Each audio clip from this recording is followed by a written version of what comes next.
Hi everyone and welcome to another episode of Small Talk. I'm Amy and this is my fiance Maggie. Hello. Together we are ThinkerThemer and this is our series Small Talk where we talk about some smaller box or filler games and we answer some infrequently asked questions. Yes. You really only need to ask us once and we'll probably answer it on the show. So keep them coming. If you want to ask us something, please drop it in the comments and we will try to get to it in the very next episode. Yeah. So today we have something exciting because when we got to 5,000 subscribers and we're almost at 10, which is amazing. That's so, it's so wild. Incredible. Yeah. We asked for postcards. We did. And our amazing background when we do back chat and our usual studio has all of these 100 plus postcards. Yes, from around the globe, which is amazing. Everywhere. Yes. Our wish list of destinations we want to travel to. I know, has escalated. Like now it's an unsurmountable list of destinations. But we'll give it a red hot go. Yes. And these kind of slowed down a little bit because, you know, we were collecting them over a long amount of time. But today we do have a couple that have come through. Literally a couple, too. A couple. Yes. So we have actually our second Christmas card that we received, which just came through all the way from Germany. Yeah. And let me read this to you. It says, upside down, hey, remember what show was it with the upside Mr. Squiggle? Where it'd be like upside down, no, okay. Hey, Amy and Maggie, thank you for a lot of relaxing Monday evenings during the last year. It's been a pleasure. See you next year. And then a lovely drawing. I don't know if you can see that on there, but I love it's that. really awesome. This is from Flo. Thank you so much, Flo. Flo. We're so happy that you can spend your Monday evenings with us. Yes. Yeah. Absolutely. Oh, that's me then. I've got a postcard. I'm just going to put this down. Got a postcard from Tom. Tom says, hi, Amy and Maggie. This is Tom from Boston, Massachusetts in the US. I am a thinker and a themer and a fellow non-co-opper. Yes, 'cause we don't really tend to co-op. We don't cooperate. I'll solo, but even co-op games that I solo, I don't tend to enjoy co-oping them. I'll only co-op with myself. Sounds about right. So your channel, and Tom says, so your channel is 1, perfect, oh, stop it, 2, in my top 2 board game channels with Rado. And we love Rado. We love Rado. So we love Richard. that is- So thank you so much. That is really lovely. That is some very lovely company to keep. Absolutely.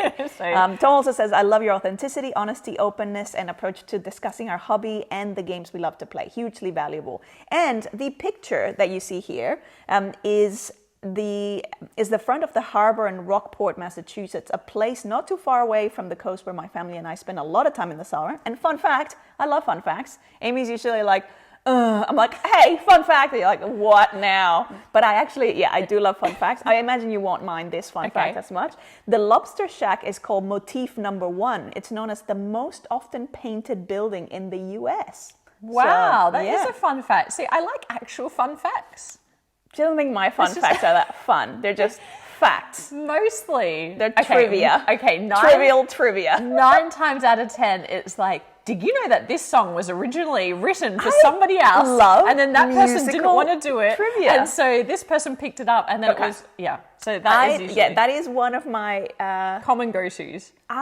I don't know why. I love behind the scenes stories of music. Like this one was actually written by this other person and this one was intended for this person. Or I went through all these different hands.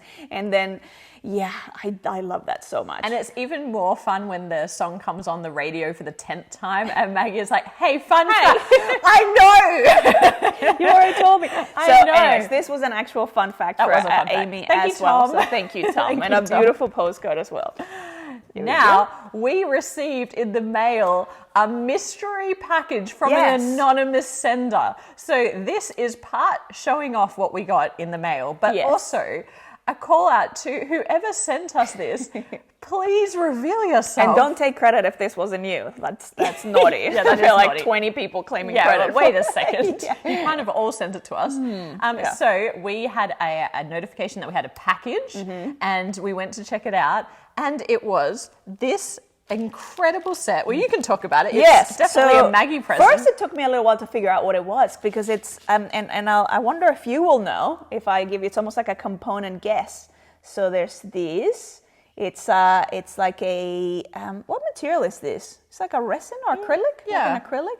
But it's obviously a holder for pieces of a game. And a card. And a card, possibly there. It's like it's double layering. And it's got this sort of really nice... What is that material? It's like a piece felt, of felt. Yeah, so it's like quite nice on the table. Soft, not non-scratchy. Yes, and then you have these little tokens, which I think we'll put on the screen as well. So you have these little tokens, some black tokens and some greenish tokens, and some of you will be like, oh, easy, I already know what this is. And I still couldn't figure out what that was. And then, because the other thing is that they come with like a protective white paper layer, like a sticker on them.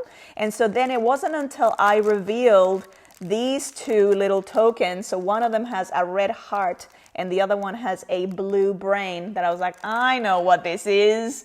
These are premium components for Arkham Horror. And these are beautiful. It's like, again, I don't know if it's like a resin or an acrylic token, just absolutely stunning and gorgeous. And the investigator holder, so you'd put your card there, and that's where you would be putting in any damage that you're taking. And I'm assuming this person, well, first of all, if you sent this, this is how we can narrow it down, but not really. You must be watching and know that Arkham Horror is a recent love of Maggie's, a recent discovery, and she's gone down a bit of a rabbit hole. And the second thing you must know is that you play it solo, because they sent you one player board, just the one player board, knowing that I wouldn't be joining you in this little journey. I mean, it's incredibly generous. So generous. And I cannot sort of convey how grateful I am and how excited I was when I actually figured out what it was. It's from the, I think the people who manufacture it, the website is called Team Covenant. This is sort of like the logo. So even if you don't want to reveal yourself, a huge thank you. Yeah. We a surprise when people send us things, because it was so amazing. It's just so generous. That didn't just make my day, that made my week, my month. This is so cool. It is so cool. Yeah. And it's definitely going to cost us more money, because I know now that Maggie has this, she's going to be like, okay, now I really want to get the next expansion. Already on the cards. It was on the cards. Every time we go into a game shop now, it's straight to the Arkham Horror section. So I'm very, very excited. And there were lots of in the comments from the previous episode when I talked about Arkham Horror, there was a lot of guidance as to where to next. So I've been keeping an eye out, because I know apparently there's going to be a new format that is going to be kind of like an all-in-one for all the different campaigns, and it's going to make it a little bit easier. So I'm really looking forward to that. At the same time, I don't know if I'll be able to hold out. I'm pretty sure that I'm going to be getting one of them even before the Fantasy Flight Games releases it. Yeah. But so I'm super, super excited. I'm really, really grateful. I've been chatting to people via email as well, in terms of where I should go, where I should start, or tips. And so one thing for sure, Arkham Horror has some really big fans. Yes. We're getting emails and people offering to people in Melbourne offering to play with you. Yeah. So which is awesome. This is exciting. Yeah, super exciting. So for you. Thank you. For me. And for you get some time by yourself. I get some more alone time. So thank you. Thank you so much. So now, with those out of the way, we will probably move on to some IAQs. All right. We've only got a few of them this week, and if I've missed any, again, please drop them down in the comments below. But we'll start with Jeffrey, who asks, what is our ratio of played to unplayed games? Is it ever a case of we're not allowed to buy any more games until we play them all? That would be the responsible thing to do. But not the realistic thing to do in this house, at least. So yes, I would like to say that we are responsible like that, but we're not really. The rate of games coming in is much faster than the rate of games going out. Especially because we backed so many games in the last couple of years, and now they're all flowing through. So it does feel like there is a constant stream of new games that are coming in. And then we get all these wonderful recommendations in the comments. Like if we do a review, then someone might say you should try this, or if we publish a top 10 list. It's like, where is this game? It's like, oh, I haven't tried that. So we're constantly, I'm constantly buying games. Also, there was some big Boxing Day sales. I love the Boxing Day sales. Some of the friendly local game stores in our area have some great sales on Boxing Day. So I did buy quite a few games. I would say maybe around 10 games just that sounds about on right. Boxing Day. Yeah. And so they're just constantly being added. Oh, okay, but stop. What do you call it? Sort of skirting around the main question. Ratio of played What's to the unplayed ratio? games. Give us a number. What's your guesstimate? I would say, look, I don't think it's that bad actually. Yeah, I think I would agree. Yeah, I think we have an area, or we have a couple of cupboards that have games that are unplayed in them. Yes. And I must admit, I haven't opened the doors of those cupboards recently because we've been playing like the ones that come in, even newer. I think that's the danger, is that you buy some games that are older and then a game arrives and it's like the hotness, or a game arrives and it's like a new Kickstarter, and it always like takes our attention. It is tricky because it's like, not just because it's the hotness, but also it's the thing that everyone's talking about and everyone's asking about, and so you kind of feel like, well, I want to play it now so that I know what it is that people, so I can join the conversation essentially, which then means that the older games just sort of like just sit in the corner, with the violin. I would say there's about 20 games. Like new games that we haven't never played. Yes. And what's the ratio to the... And I would say we have about 300 All right. So that's games currently, probably more. Yeah. That is on our things to do this year, is to actually catalogue or like try and work out how many games we actually have that are all around the house. Yep. And then obviously work to culling it back to a more curated collection. Yes. Just the essentials, just what you really need when you're using... essentials, just an essential 200. Just an essential. I think well, that's another question. Like, what's a good size? Like, what's a good collection size? Is it 100? Is it 50? I don't know. I think it depends on the person. I also would think it depends on the types of gamers you have in your life, because if you've got a broader range of people, you might need a broader range of games. Yeah, and I guess it depends on the type of... Yeah, if you're a collector and you want to have the full set of something, you need the full versus sets. I'm more practical. I'm more like, I want to only have the things that I'm going to be playing, or I can see opportunities to play them. If you have a thinker and a themer in your life, yes, you need it'll to have double the collection size. Okay. So thank you, Jeffrey. Curious. So I would say it's less than 10% of our games are unplayed. Right. So that's not it's bad. a comfortable level. But, if we ever have to go back into lockdown or anything, at least we know we have a lot of games to get us through. I mean, yes, but also it's not like during lockdown there weren't more games coming through. Okay, the next question is from String808, who says, our gateway games, what are our gateway games that introduced us to our favourite mechanisms? Okay, so for us, not the ones that we used to introduce other people. Yeah, for us personally, which I think we've covered a little bit, but maybe not framed from mechanism. So I would say one of our favorite mechanics in a game is worker placement. Yes. And the game that really introduced us into worker placement was viticulture. Yes, viticulture would be the one. Yeah. So that is a great place to start for worker placement. And the reason that it's so great, I think, is because the steps are so linear. It makes sense. It makes sense what you're trying to do. If you're starting all the way from building up your vineyard all the way through to delivering cases of wine, like what are all the steps in between? And because everyone's going through the same seasons at the same time, it makes it easier as well to kind of bring people along and teach them if it's their first time playing. Yeah, it's like there's that. only a confined or a restricted number of worker action that you can take. It was again another gate. Well, it introduced me to games that can have, one, feel thematic, even though they're a Euro, and then two, that can have multiple pathways to victory, particularly if you go into like Tuscany, where there's a lot more. The board really opens up and you have all these other different alternative ways of getting all those points. You're not just locked into fulfilling orders as the only way. So, that was the other one. And then deck building, that would be Dominion. That 100%. introduced us to that, and just that had one of those real early gamer light bulb moments of just, what is this? And how do I get more of this in my life? That triggered that addiction, that whole, oh, I just want this again and Yeah. again and again and more. And I think, and like then I would, because it was friends of ours who had the game, and the whole week I would be waiting for that next time that we were going to catch up and have games night, because I would just be thinking, oh, okay, next time I'm going to use these cards and I'm going to string these ones together and I'm going to try. Yeah, so that was, agreed. Yeah, and then for a lot of other mechanics, I don't strongly tie them to a particular game. What was your gateway rondelle? What was the first rondelle? Oh, I don't know, but I do know that I really fell in love with rondelles through Heaven and Ale. That was just, so, and Great Western Trail. Yeah. But these games really showed me what a rondelle could be, and, that kind of has led down that path.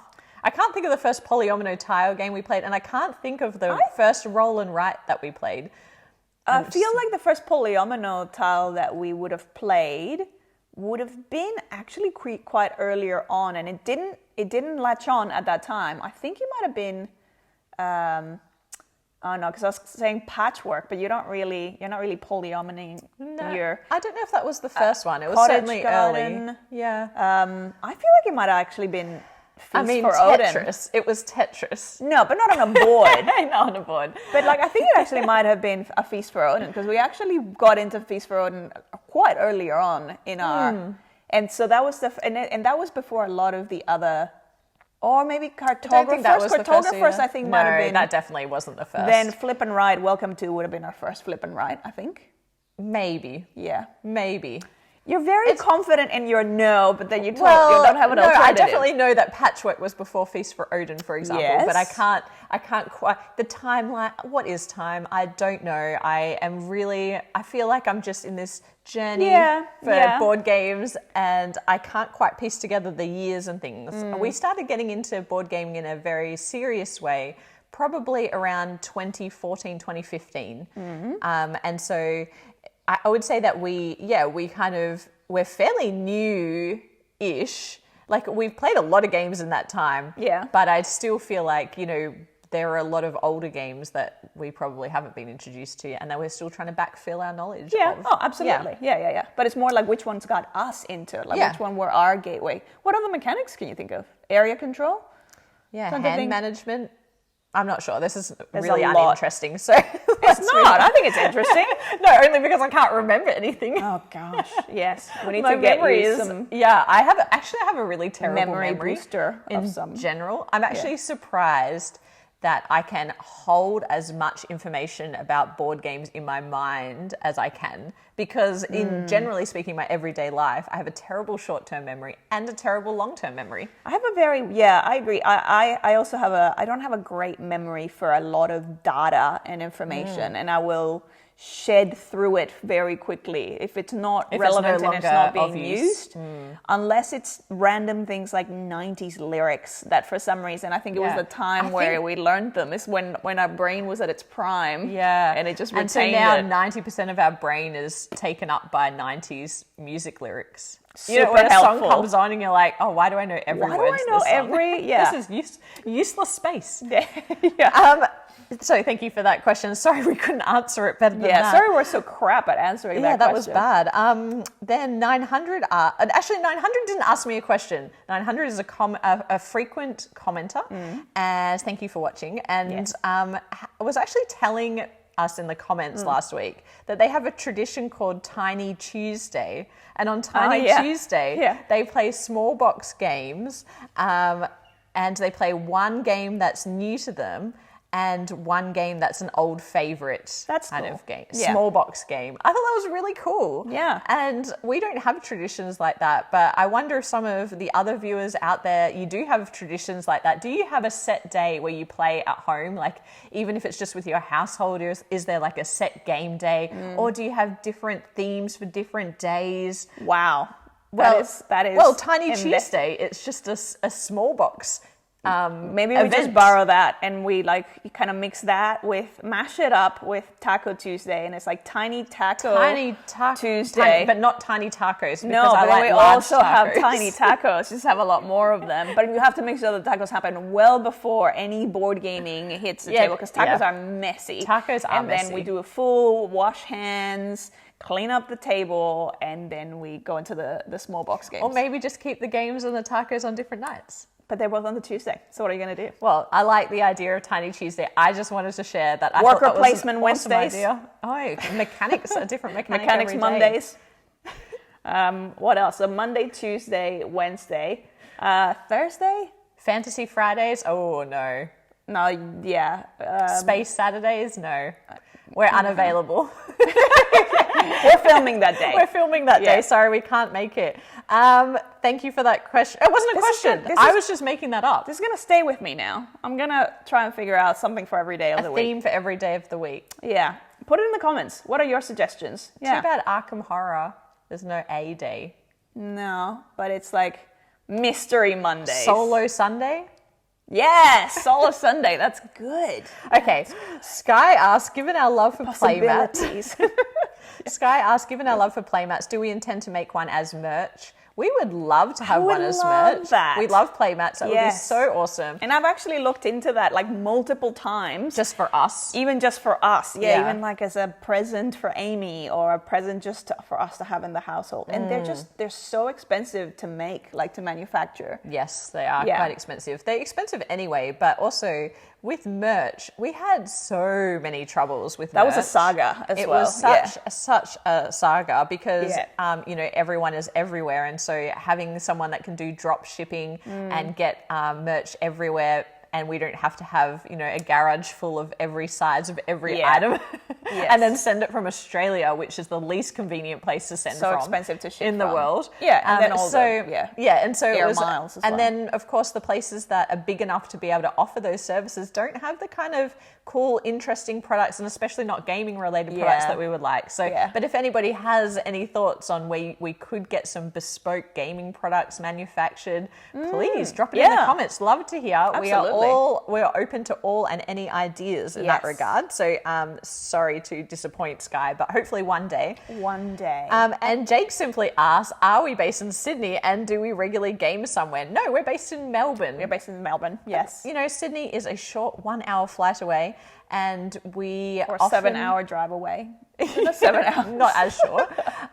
But we are trying to get out and about in Australia to more game days and things. We would love to come along to some Sydney game days once this new wave of COVID settles down. Yes. We will be travelling around. We had tickets to go to PAX AU, which is based here in Melbourne. So if you make it down to an event like that, obviously this one got postponed or cancelled. PAX Unplugged? Is it PAX Unplugged? PAX Unplugged, yes. The Australian edition. Yes. So, come down and we would love to meet you there. Otherwise, we will try and get to some Sydney game days. But that's all the questions I have for now. But I did want to raise a topic that came up as part of our members' Discord. A lot of people were sharing their meet cute.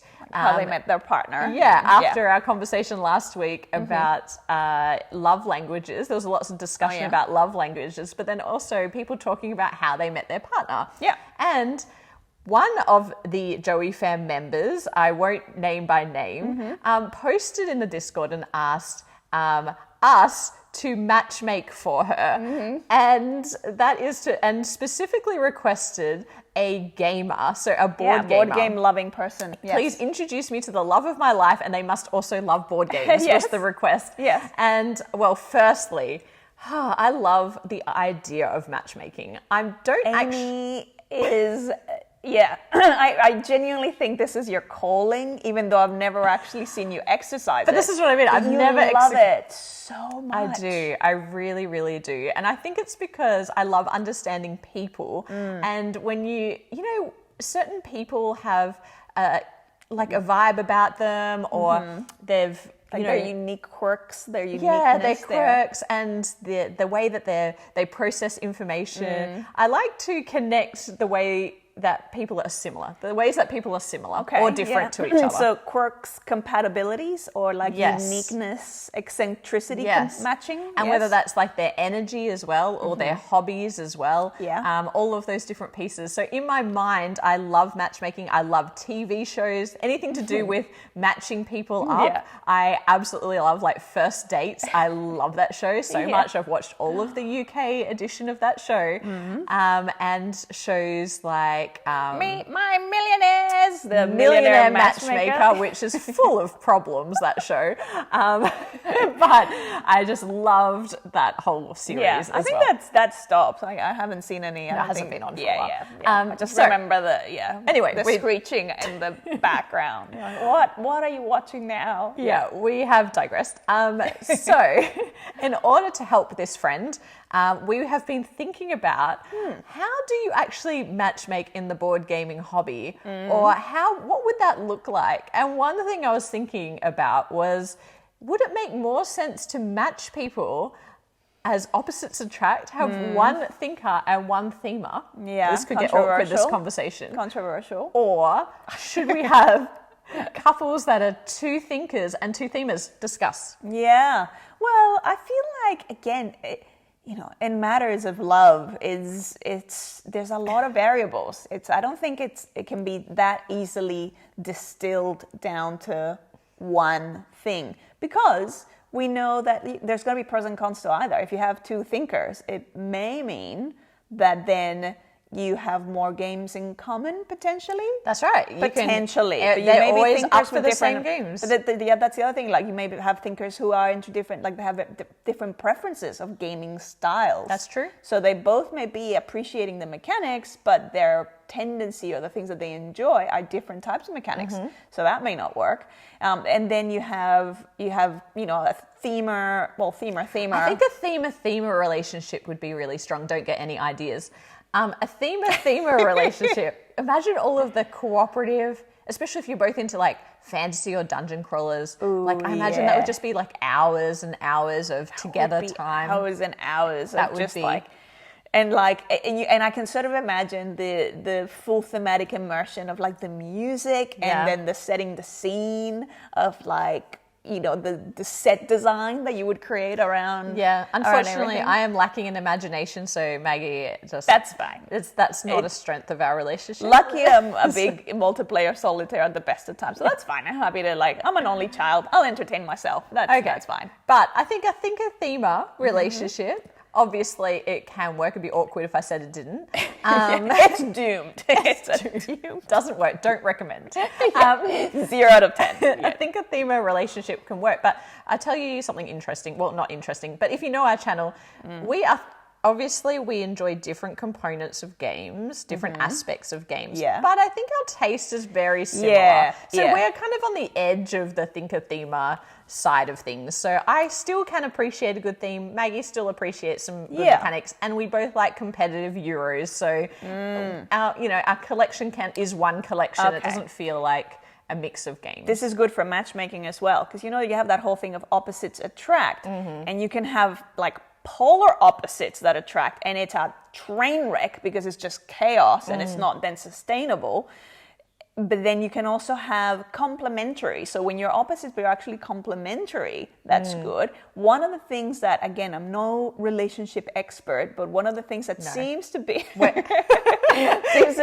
a good indicator is values. So having shared values. So it doesn't really matter if you have different preferences. Yes. If your core values are similar, then that means that when it comes to the big issues or the big things in life, you should be able to then at least see eye to eye with that and resolve things. But bring it back to games. Yeah, but that's what I mean in the games. That's why it's like what the values here would transpolate. Okay, I don't know what the word is, but it would. I have another question for you. Yeah, which is related. It would be like those preferences. So like our preferences are like our values. So then I've thought about if you were to hold a singles event. Oh, here we go. That was all board gamers, single and ready to mingle. Yeah.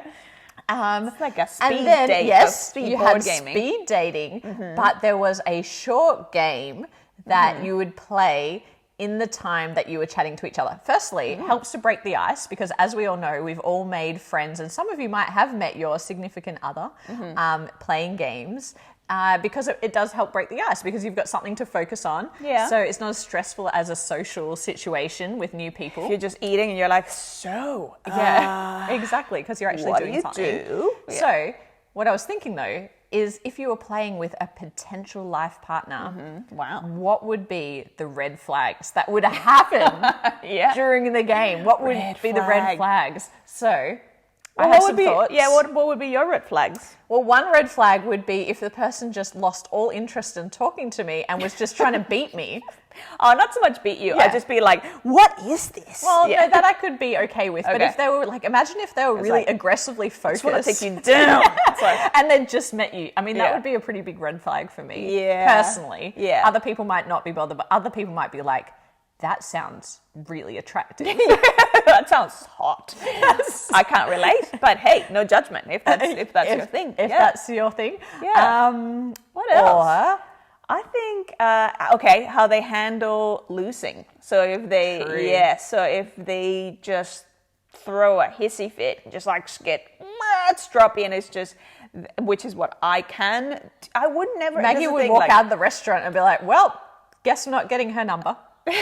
I would never do that with friends or in like a meeting people situation, or like I only get stroppy like that with you, and I think it's just now that there's like a really deep level of comfort. Yeah, that's true love. But yeah, but if we were board game speed dating, I would never, because then in that instance my focus wouldn't be like about the game, but it's interesting because when I do get stroppy like that, I don't as much anymore.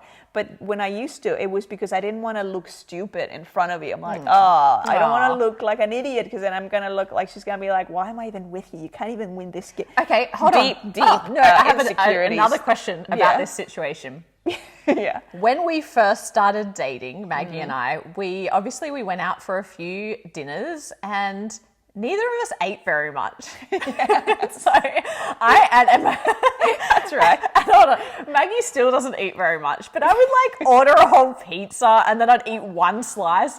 And I am a huge eater, but I don't like that was misrepresented. Was it misleading advertising? False advertising. False advertising. That really was false. You're like, oh, she's so petite, and like she would be very cheap to feed. No, those would never be considerations. Lucky. Because otherwise I would have been very misled. Very disappointed, because actually the reality is I'll smash a pizza, then I'll be looking at ordering a second and probably asking Maggie if she's done. Bottomless stomach of just keep food coming. Yes. And I forgot where my question, I totally forgot how this was related.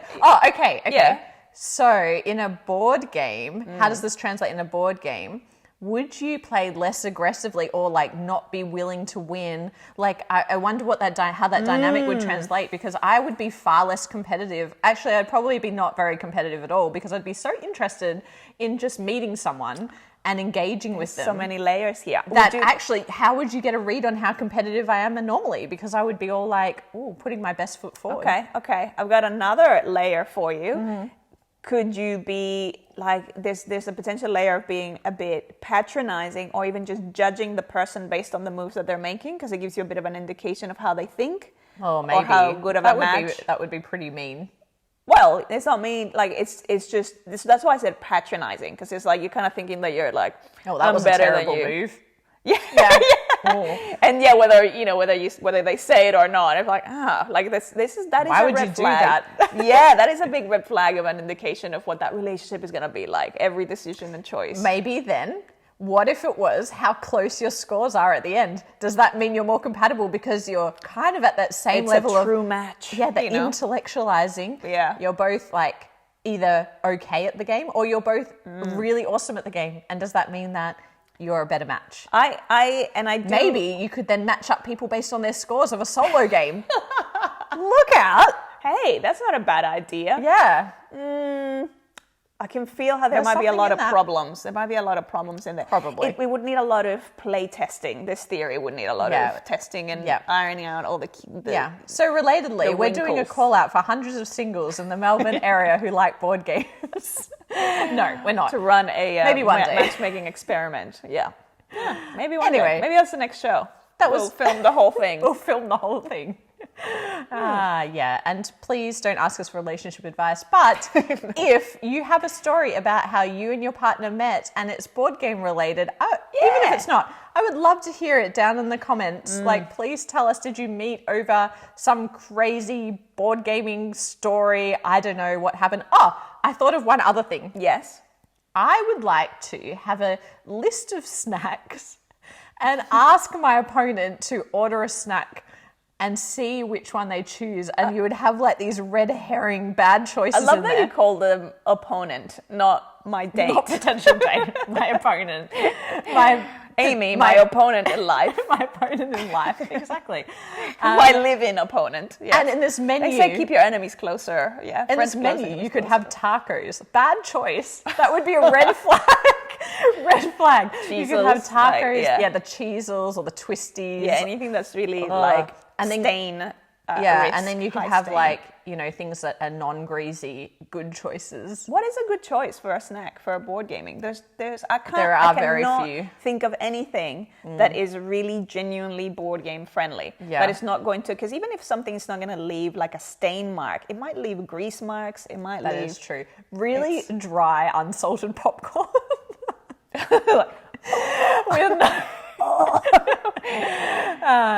Anyway, thank you for listening. That is our thoughts on matchmaking in the board game and why hobby. you should never come to us And with why a relationship you should advice. never come to over us. Yeah. We'll try it. We'll probably make a mess of it, but yeah. Now you can see why. we should probably talk about some games. Let's talk about some games. games. So we do All right. have 5 games to Yes. talk about today. The first game is a 2-player only game. This is called Jekyll versus Hyde, and it's coming from Mandu Games, and the designer is a Korean designer. And this game came out in 2021, so it's a fairly new release. Yeah.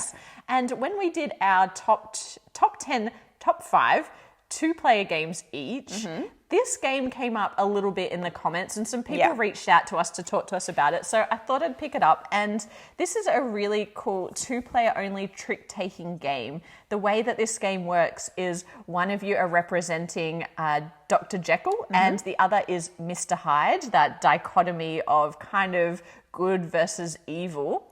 Well, it's a... I knew you were going to stop me. I even paused after the theme explanation.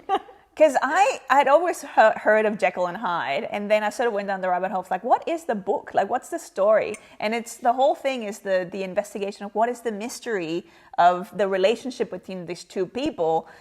Spoiler alert, sort of pause this or skip this bit. So Dr. Jekyll, most people know. It's not like this is a new, like the game is a new release. The story is not a new release. Like the spoiler of Romeo and Juliet. Yeah. Don't tell anyone. So Dr. Jekyll kind of creates this potions or a way to turn into this other person, Mr. Hyde. I hope I'm not butchering the story. And the idea is that, well, Mr. Hyde is the persona or the version that can kind of get away with all the sort of kind of the darker desires, and so they're the more evil kind of character version. And so what ends up happening is eventually from all that transformation, and if you do it too much, it gets to a point where then he kind of gets stuck as Hyde, which is the evil one. And so he locks himself up. And that's what's sort of being replicated in the game. Because in this game you have a game board, I should say, that folds out of this very small box that represents those two sides of Dr. Jekyll and Mr. Hyde. And as Dr. Jekyll, you are trying not to let Mr. Hyde overcome your identity or take over your identity. So what you're trying to do is really maintain yourself as Dr. Jekyll. And the way that you're going to be doing that is by ensuring that your opponent always has the same number of tricks as you do in each round of the game. So in each round of the game, you're going to get 10 cards. And those cards are going to be a mix of 3 different suits of cards as well as some potion cards. And what you're going to be doing is simply, as usual, a trick-taking game. The person who is leading the trick is going to play 1 card and the opponent is going to play another. Now, Dr. Jekyll is trying to make sure, as I said, that we have the same equal number of tricks, whereas Mr. Hyde is trying to ensure that that difference is as large as possible. So ideally, they would want one person to win all of the tricks or lose all of the tricks, because at the end of the round, and there's 3 rounds in the game, you're going to be taking the difference between the number of the tricks won and move this incredible metal Dr. Jekyll and Mr. Hyde figurine along the board between you. And basically, if Mr. Hyde can get that little marker from one end of the board to the other by the end of 3 rounds, they will win. If it doesn't happen, then Dr. Jekyll wins. Yeah, now managed to keep the balance. Yeah. Now, there's some interesting twists, as always, with a trick-taking game. In this game, there are 3 different suits, but those suits will be changing in order in terms of which one can trump the other. And so there is a hierarchy that is on the board, and that is manipulated through a couple of different ways. First of all, when you start the game, the order in which the suits are played will set that initial hierarchy. But then you can play a potion card, which kind of disrupts the game. And the potions can have really 3 consequences. The first consequence is that they can change the hierarchy, or basically remove the hierarchy so that it's reset and it starts again. The other thing that you can do is trade 2 cards with the other player, so force a trade between the 2 of you. And the third one is that you can actually steal a trick from their 1 tricks to help maybe balance it back out again, or to create more of a difference. So those are the 3 things you can do using potions. But the little twist to that is when you play a potion, you don't automatically get to decide. You can attempt, basically your potion is going to activate one of those 3 different actions based on the color card that your opponent has played.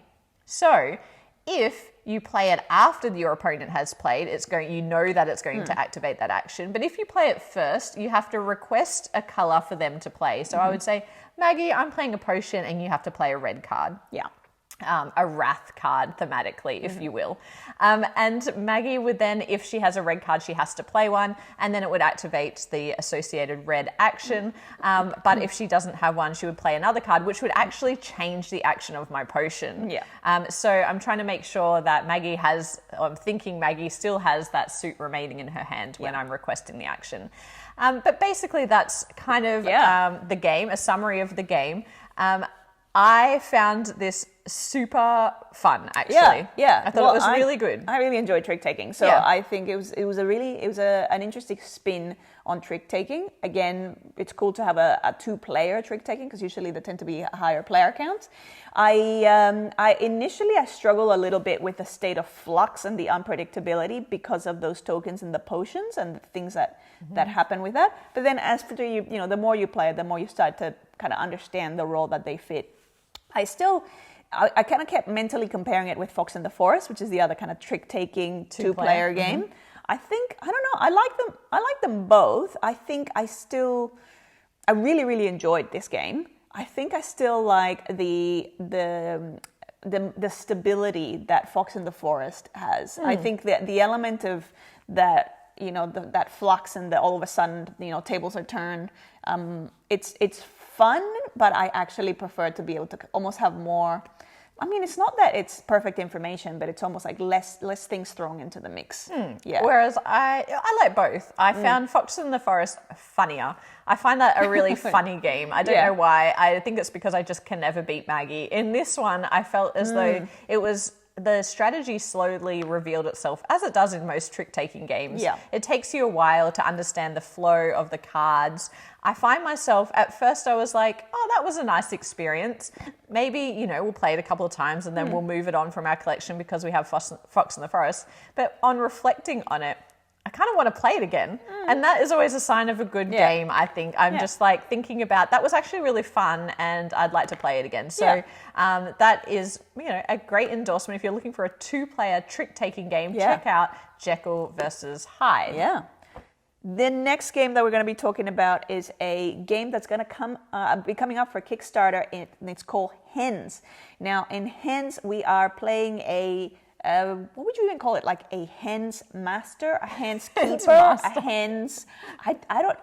Keeper of the hens. Keeper of the hens, guide of the hens. We're going to be keeping hens, and we want to make sure that we are the best, most effective, and have the most prosperous group of hens that we possibly can. And this is going to be gauged by the award-winning hens that we end up having. So we have these sort of beautiful ribbons.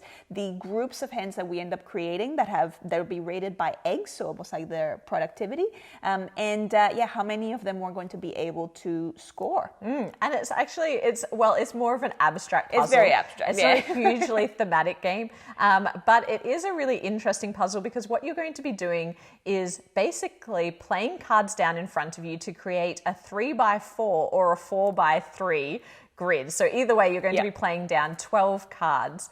And the way that this works is that you're going to have a hand of cards and you're going to be picking up new cards and then playing a card and discarding a card at the end of your turn. But what makes the draft interesting is that you can choose to draft from the center pile, which of course is a surprise because you're drawing from a deck, or you can draw from the discard pile of your opponent. So that means that when you yourself are discarding cards, you're constantly thinking, is this what my opponent needs? And therefore, do I want to discard it? But the trick is, at the end of every turn, you're only going to have 4 cards remaining in your hand. So it's a very delicate balance between stopping your opponent getting what they need versus you keeping the cards in hands that you want. Because the puzzle that you're trying to solve in front of you is actually quite difficult. You are trying to group like colored suits. So there are different... each of the hens belongs to a different color, but also has a numbered value as well. If you want to place 2 hens next to each other, they either have to be the same color, so you can put a yellow hen next to another yellow hen and the number doesn't matter. Or it has to be, if they're different colors or different suits, it has to be +1 or -1 on the value of the card, which means that as you build out your grid, it becomes increasingly difficult to satisfy that condition from all different sides of the card. And that's the puzzle. So what you're trying to do is create as the largest groups of certain colors. And the way this game scores is really interesting because at the end of the game, you're only going to be able to score the suit that you have the largest group of hens in. And halfway through the game, you have a little token or a little rooster. And you are going to have to commit to what you think is going to be your second largest group. And if you can do that correctly, i.e. it doesn't turn out to be your largest group. Or equal largest. And therefore score once. If it is your second largest, you will get to score that group as well, giving you a huge boost in points, but it's a bit of a gamble and it's a really interesting twist in the game.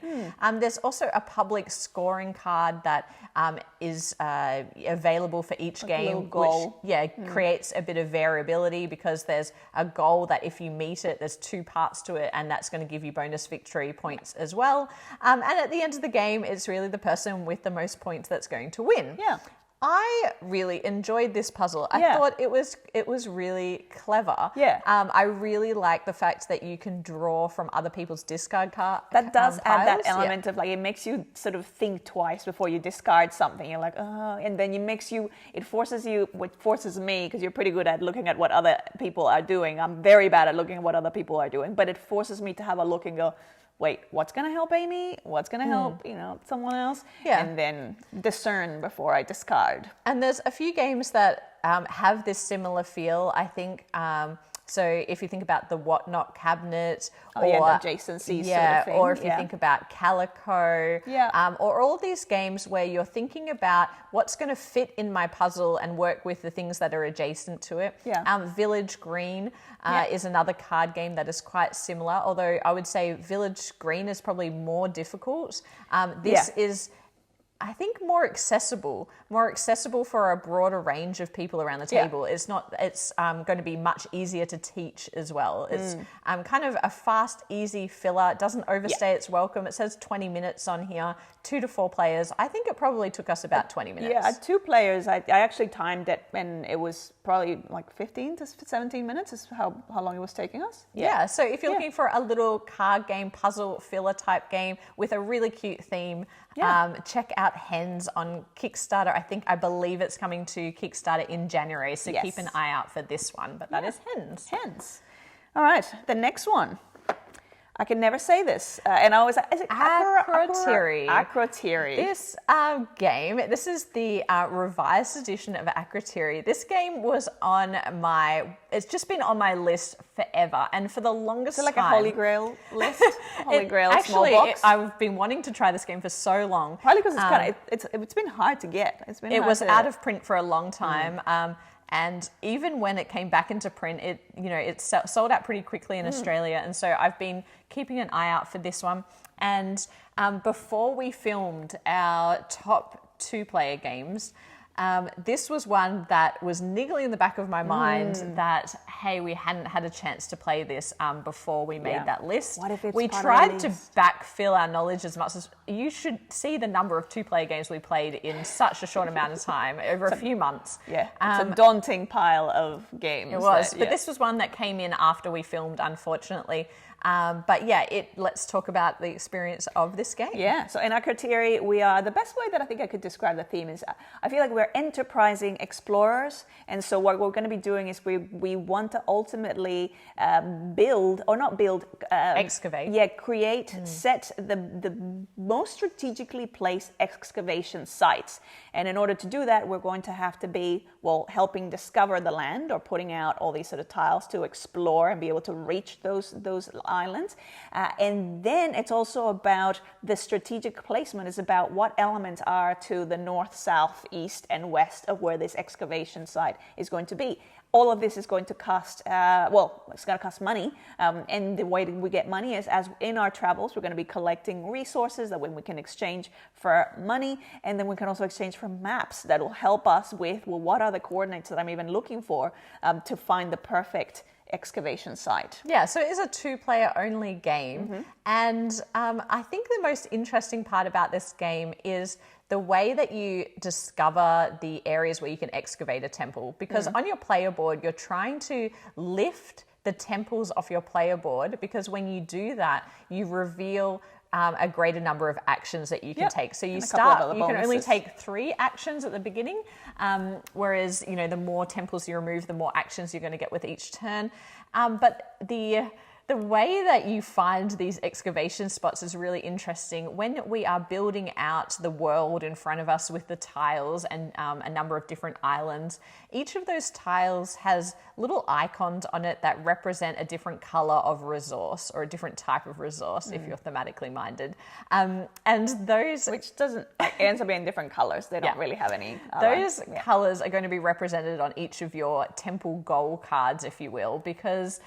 you're trying to make sure that in order to fulfill a goal card, it has to have those colors represented in the right parts of the board. So for wherever I want to put my temple, it will require that certain colored resource dots appear above on the map, to the left or right of the map, and in below that spot on the map. So you're in control of building the map. So you're trying to build it out in a way that suits your goal cards. Now, the goal cards are quite interesting because you do need to pay in order to play them. Yeah, your maps. Play the maps, and you're going to get victory points at the end of the game to play them. But you need money, as Maggie mentioned. So a lot of the game is pick up and deliver as well. So there will be resources going out on the board. You need to pick them up in your little boat, and you need to bring them back to the island of Thera to cash them in for money to spend on more gold cards. Yeah. There's also like a hidden objective card. More map cards, because there's the gold cards are more like the hidden cards, objectives. Yes. Yeah. And yes, you do have hidden objectives as well. This game is... Okay, so I wanted to play this for so long. I didn't like this game to begin with. The more we played it, the more it grew on me, and I can completely appreciate what people really love about this game. Yeah, because it's very well loved. It's a very highly regarded game, and I can see why. Yeah, I really liked it. I especially like the idea of those location-based map cards. I just think that's really clever. What I didn't like so much about it is simply the mechanic of pick up and deliver. I'm not a huge fan of pick up and deliver in general. And because that is combined with low interaction with other players, sometimes when there's pick up and deliver combined with no one's going to upset my plans that much, aside from stealing resources, and it's not that much of it anyways. It's like there's a fair few resources out there to collect. At first it felt like a little long for what I was trying to achieve. So I felt like a little held back from being able to do what I wanted to do, simply because of the time it takes to go around the map and pick up things that you need and then deliver them back to there. Not my favorite mechanic. So I don't think this would have made it into my top 2-player games, but I do really appreciate it. And the more we played it, the faster we got at it. Yes. Yes. So I don't think game length is really an issue if you enjoy this type of mechanic. Yeah, I would say that I agree that it wouldn't have made it to my top 5 of 2-player ones. I appreciate how much of how much of that pick up and deliver and elements were able to be brought into this such a tiny little box, because there's actually quite a lot going on. There's as you're getting those tiles and expanding the territory or the discoverable land, then figuring out based on the maps that you already have, well, where do I want to place this symbol? Because you have that.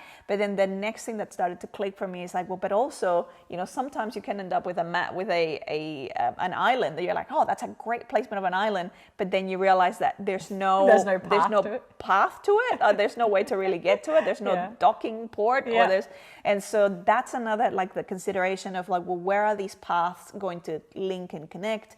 So I do enjoy and appreciate a lot of the elements of it. I think, pick up and deliver can be hit and miss in our household, and so for that reason, it would be sitting a little bit lower. I don't know if it's a game that we would keep for that reason. I'm not sure if we'll keep this one either, only because it is a big experience in a small box. So you do have to really enjoy it to, commit to kind of getting this out and playing it. I think the spatial puzzle is really clever, and I can see why people really enjoy it. Yeah, lots of clever elements. I think the other thing that may not resonate with you is they can feel fiddly, because you have that market. No, I didn't find it too fiddly. No, you have that market of the goods, and obviously the more goods are being placed on the islands, the more expensive they become. Yeah. And so as you're kind of replacing them, and so sometimes I did find it's like, okay, and I go here, and then I kind of unload those things. And no, so that was okay, but I did have a huge question mark about the dolphin tokens. And if you, I'm not sure we were using them correctly, but it comes with 6 dolphin/fish tokens that are meant to be used, I believe, to track your actions. But in this game, you end up with 5 or 6 actions. So it was a bit confusing to me why they only provided 6 of those tokens. So if you know the answer to that question, please drop it in the comments below. I'm thinking now, maybe you're meant to have, so the active player has the tokens. All of them. But then, but then you gain an extra one. Yeah, because then I don't want to be passing token. Maybe that is the answer though. I don't know. Anyway, that is Akrotiri. Akrotiri. And the next game is Welcome to the Moon. It's a follow-up to one of your favorite roll and write, and what I still think was probably one of our gateways into roll and write. You're probably right. I think it was for a lot of people. It certainly put roll and writes on the map, or flip and writes on the map. That is on the map. Welcome to the Moon is a follow-up game to Welcome to. There was Welcome to Las Vegas. I'm not sure if we featured that on Small Talk. We do own it. Not my favorite game. I felt like it overcomplicated Welcome to and took away from the simplicity of Welcome to. Welcome to the Moon is really interesting though, because in this game, if you're familiar with Welcome to, it works in a very similar way. You've got 3 piles of cards, you're flipping them over, and it's going to give you a combination of 1 number and 1 action.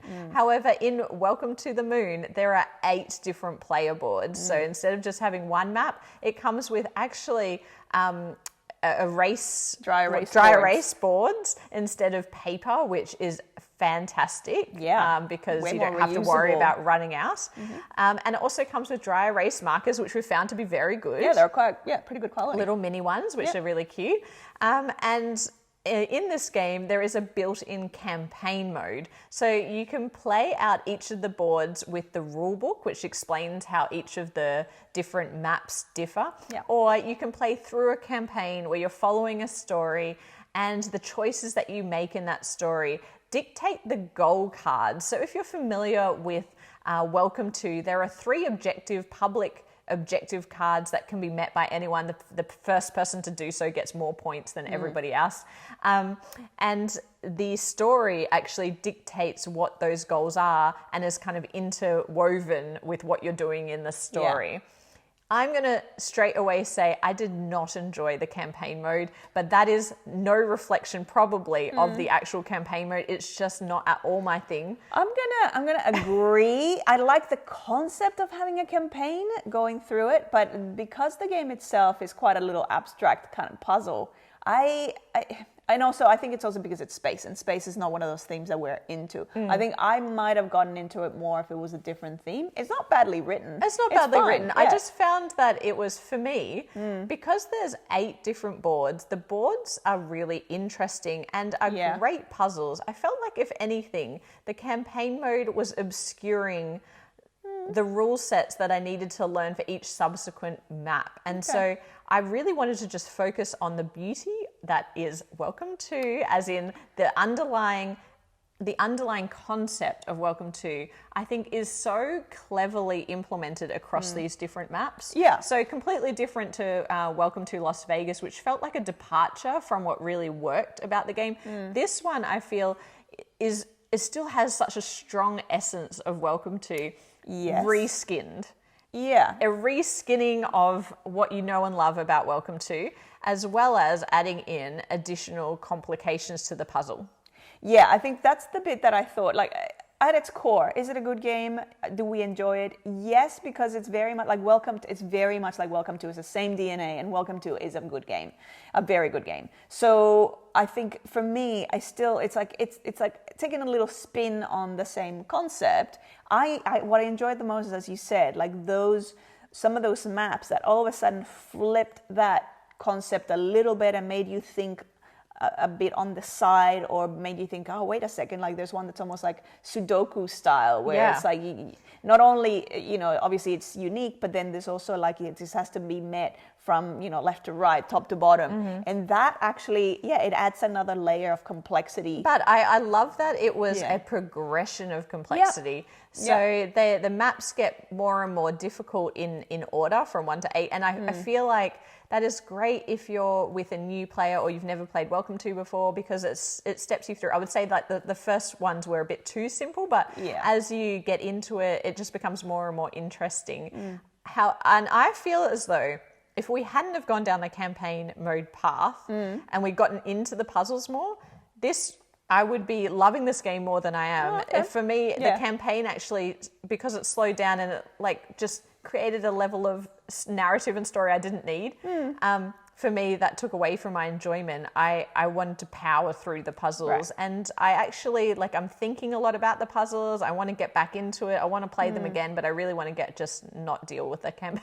Not deal with the campaign. You can just play the different different maps. Boards. But I will say adventures. That not only if you're into campaign modes, but also if we churn through a lot of games, right? We play a lot of different games. And so for me, I don't want to extend what I would consider a small box filler game into this huge experience. For me, that's not what this is about. This is about, in between our big Euros, I want to pull out a roll and write and have a shorter experience. If though, you don't do that and you really want to get bang for buck, I think there is a lot of value in this game. Absolutely. Because you could play, it would take you quite a while to get through all the maps and all the story. And then from there, you've got 8 different roll and write games that you can play with a group of up to 6. So I don't know. I really did like it.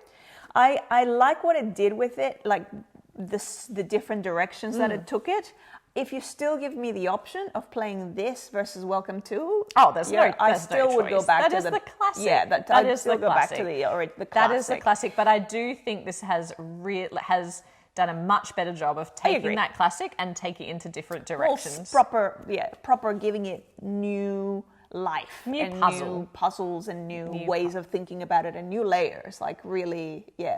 Really clever. I'm looking forward to playing fulfilling layers. More of each of these maps. So that is Welcome to the Moon. And the final game today is Dice Miner. This one was quite a surprise. So in Dice Miner, we are playing as miners going into the mines, mining for dice.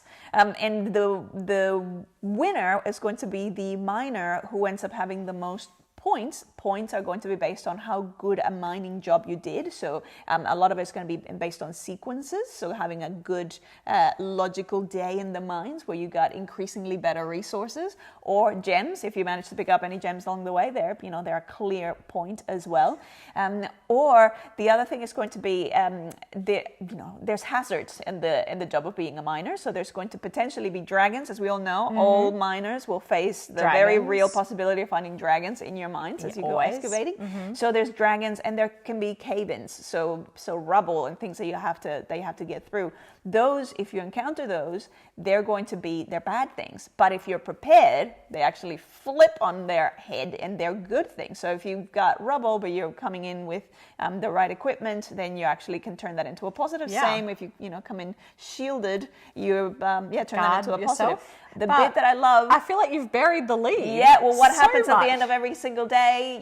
People go to the local pub and they I'm talking about they get on mountain. the beers. It's the mountain. Wait, we haven't gone into that yet. Okay, I'm talking thematically what's happening. Okay. At the end of the day, well, not at the end of the day, but sometimes throughout the day, people get on the beers, and you can shout a beer to your fellow miners, which then means you actually are giving them that, you're rolling that dice for them, giving it to them, so that's a gift, and because of that generous gift, you get to take dibs of 2 dice at the same time. That's my thematic overlay of what's happening in this world. That was a lot of explanation about the different dice, and they're very thematic. Yes. But I do feel like you've buried the lead in that the physical mountain. It looks beautiful. The physical mountain. So I know the original amazing mountain. The original deluxe edition of this game had a plastic molded mountain, but in this regular retail edition, there is a cardboard mountain included, and it is a feat of cardboard engineering. It is sturdy and beautiful and amazing. Functional. It gets punched out from flat cardboard, and then it has this like accordion style thing that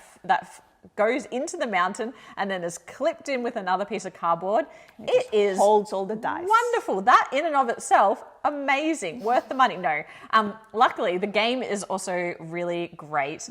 You're filling up the mountain across 3 rounds. So you will be tipping from a bag, which is hilarious because often they don't go on the mountain, they go everywhere. But you can carefully drop them onto the mountain to create a drafting system, and on your turn you are simply going to be drafting a dice that is available to you. And what's available to you, it's a die that has 2 sides revealed.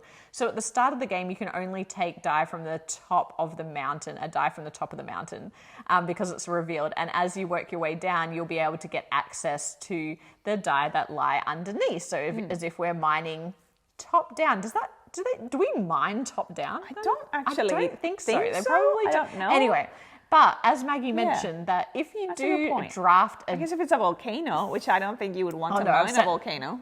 I've sent you down a thematic rabbit hole. No, but I guess a mine you would go deeper. So you do start high. I don't think you go from the top of the mountain. Anyway. Yeah. Don't know. When you draft a die that has a beer on it, you do at any point you can roll that die, shout cheers, and then give that die to somebody else, which can help or hinder them, or you might simply roll another beer and then they have a beer to use in theirs. And this game is really about set collection. So when you are drafting a die, I'm going to do that the whole way through, a die from the mountain, it is placed in your collection with the side facing that was facing outwards on the mountain. So you can't just change the value. It is set like that. And there are many different ways that you can get points, as Maggie mentioned some of them, using the set of die that you have drafted. However, what's really interesting is there's also magic die available, which are these teal coloured die that at the end of the drafting phase, if you've got magic die, they're going to allow you to re-roll different dice that you've collected along the way in the hopes of getting better and stronger sets with better victory points. Now, the other cool thing about this game is that over the course of the 3 rounds, you're going to be actually keeping all of the dice that you've collected. If you have a special die that allows you to put aside some of those die with the values that you want to keep, you can do that. Otherwise, you're going to be re-rolling all of the dice that you've collected. And then you'll be drafting again from the mountain. So there's this really nice progression in the game that as the game goes on, you've got more to work with, and you can kind of have escalating victory points with each round. You also have an asymmetric player, like a character that gives you a little bit of a bonus in one area in the form of a bonus die faces. And at the end of the game, the person with the most victory points will win. But two things. One, this game has a lot of luck built in because anytime you are there's a lot of dice rolling. there is just luck. So you have to be okay with that. Sometimes you're going to roll exactly what you want, other times not at all. But the other thing is I love the tactileness of this game. It's like a physical like roll and write, even though, well, you are rolling and you are writing your score. But it's like it's got that same puzzly feeling of trying to optimize things. But you're like actually grabbing things from the mountain. You're rearranging the dice into different sets in front of you. So it's super satisfying. It is, I agree, very, very satisfying. It's very simple. Like it actually is something that there's very, very low barrier to entry. You can teach it very quickly. You can probably like also set it up pretty quickly. There's a lot of dice to roll, so you want to make sure that you have a surface that's not too hard or dice loud. Trays or some cups. Towards the end, you have many this, dice like, that you're just like, awesome roll. double handful of dice. So and that's the other thing that I love about it. It's so satisfying that build up, that progression where you start getting more and more rich with dice. So that's great. And I love the beers. Like every time, like I'm not a drinker, but it's like every time it's like, here's a beer for you. There you go. Good luck with that. And I'm gonna go and pick a couple of dice from the mountain. So it's got it's very clever. It's very very elegant in how they've managed to make something really simple and just be very fun and give it complete like table presence as well. So I'm thinking about all of those light gamers in our lives that would be able to grasp this really quickly, but also just like it looks fun. It looks like if you were playing this at a con, it looks like you're having fun because there's just lots going on with the kind of mountain and all of the dice. So, and it's not a long game. It says I think this is from 20 to 30 minutes, and I think that's probably about right. How long it took us. So it's a perfect in between games sort of. I actually really, really liked this game. I think it does everything that it sets out to do, and it's a great dice drafting game. It will be staying in our collection. Absolutely. So that is Dice Miner. And that is all of our games. There's one last thing that I would like to mention in that if you haven't considered joining as a channel member, we have just added something new to our channel for 2022, and that is an exclusive members podcast. So if you enjoy small talk in particular, this is kind of more of this. This is more of this. So we're trying to launch these YouTube-based podcasts once a week. And basically, we are just talking about a different topic, but we also talk about a lot more life adjacencies, what we're watching on TV, and all of that good stuff. And of course, we have our members-only Discord, which is just a wonderful place to be, a great community, and we often play games online together there as well. So please consider becoming a channel member to support the channel through 2022. So it is on YouTube, so it's not a podcast or a podcasting sort of thing. It's going to be essentially like audio members only videos, but they sit so as soon as you become a member, you'll be able to see that those appear on YouTube. And on that note, if you do listen to this on audio, you will be able to find the audio tracks for Small Talk and Backchat on Spotify. So if you haven't found it there, not just Spotify, anywhere where so the audio, I find it on Spotify. So the audio for the regular Small Talk and for Backchat is always uploaded as part of the ThinkerThemer, like the overall ThinkerThemer podcast, which we call that. But that one is it's just exactly this audio, and that's on anywhere that you can find a podcast. So Apple Podcasts, we're everywhere. Google Podcasts, Spotify, anywhere else. But otherwise, thank you so much for any way that you support this channel, whether that's just dropping us a comment, liking, subscribing, all of those things help our channel. Thank you so much for watching Small Talk, and we'll be back with more board game content soon. But bye for now. Bye.